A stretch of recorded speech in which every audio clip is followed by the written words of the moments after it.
Okay, so sasagutan natin ngayon yung ating quiz for distance formula.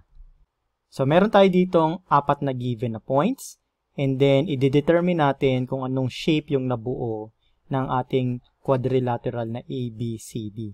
So ngayon meron tayo ditong plane coordinates, no? So ipa-plot ko itong mga points natin, pero hindi na tayo magiging exact sa ating mga location dahil gagamit naman tayo ng distance formula, no? So, let me start plotting itong point A natin. Ang point A natin is in negative 2, 6. So, ang x natin is negative 2. Then, our y is positive 6. So, I will just assume it's somewhere here. So, ito yung ating point A. This is in negative 2, 6. And then, locate natin yung ating point B. Our point B is in positive 5 and positive 3. So, let's say it is somewhere right here. So, this is point B, which is positive 5, positive 3. Okay, now let us locate point C, which is in negative 1 and negative 11. So, it could be somewhere right here. So, this is point C. Negative 1, negative 11. So now, okay, so we have here point D. So I'm sorry, this is D. So our point D is in negative 8, negative 8. So let me assume it is somewhere right here.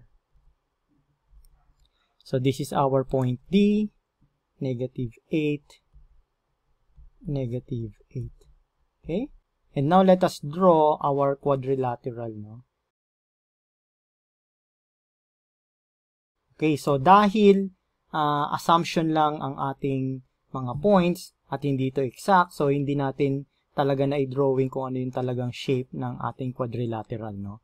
But we are going to find out kung anong shape ito by calculating yung mga sides ng ating quadrilateral, and we can determine kung anong klaseng shape yung nabuo natin. Okay, so simulan natin kunin itong distance from A to B, no? So we have here A to B. And then, gagamit tayo ng distance formula. Okay, so ang ating x2 is equal to 5 minus our x1, which is negative 2. Then, this is squared plus our y2, which is equal to 3 minus our y1, which is equal to 6. And this is also squared. Okay, so we have here 5 minus negative 2. So, negative times negative will be positive. So, we will have here 5 plus 2, which is equal to 7. So, we have here 7 squared plus 3 minus 6 will be negative 3. So, we have here negative 3 squared. No? Okay, so we have here the square root of 7 squared, which is equal to 49, plus negative 3 squared will be positive 9.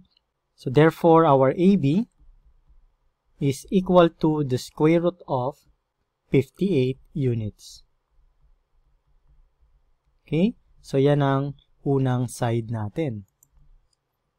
Let me box this para madali nating makita mamaya, no? Okay, so sundan na natin itong pangalawang side natin. So from B to C. Okay, so we have here BC.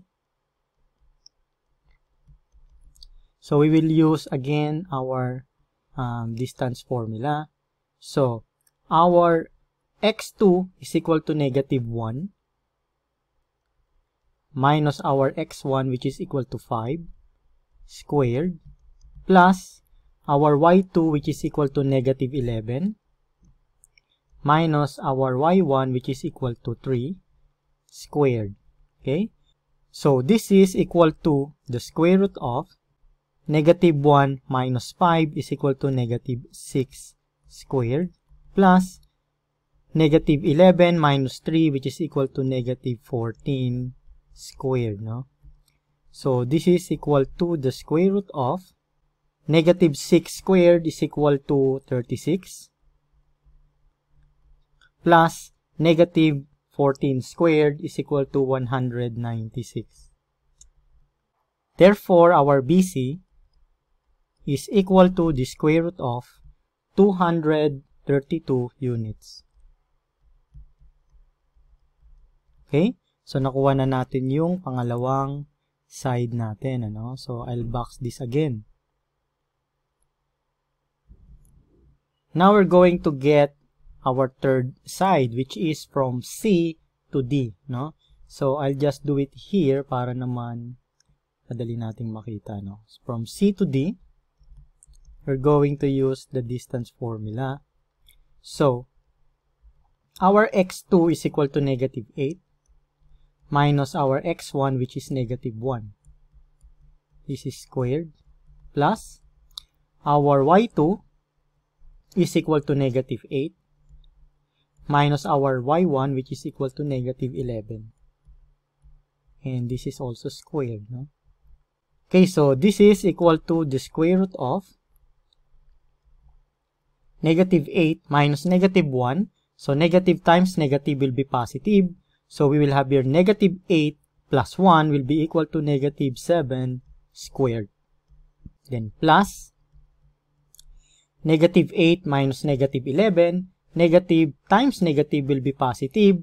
So we will have here negative 8 plus 11 will be equal to positive 3 squared.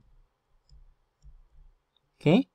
Therefore, we have here the square root of negative 7 squared will be equal to positive 49 plus 3 squared is equal to 9.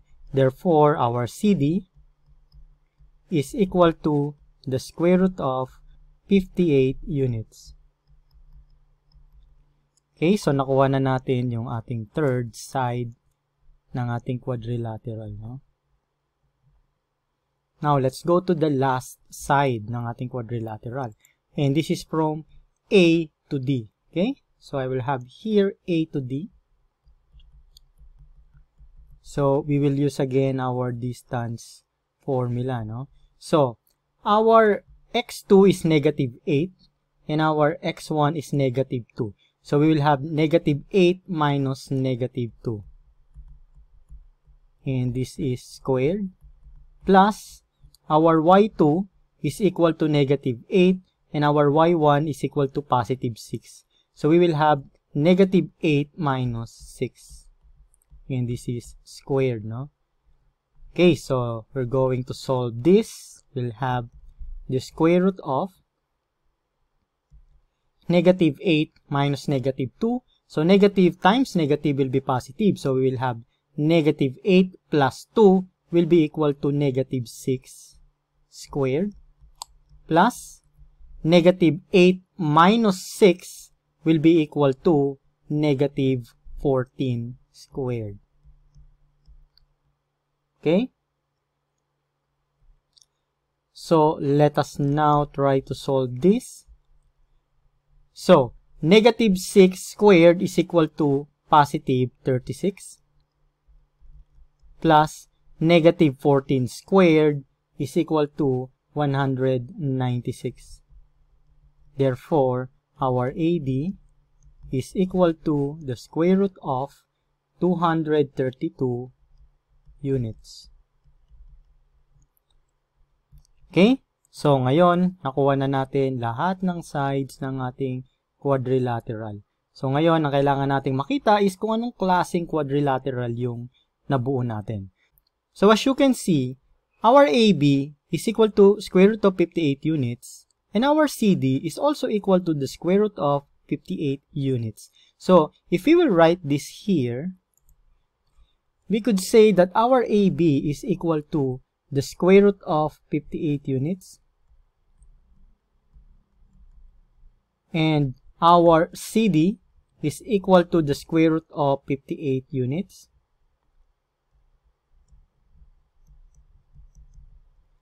Our BC is equal to the square root of 232 units. So this one, it is square root of 232 units. And our AD is also equal to the square root of 232 units. Okay, so I will write that here. So, what can you say? Anong klaseng quadrilateral yung nabuo natin?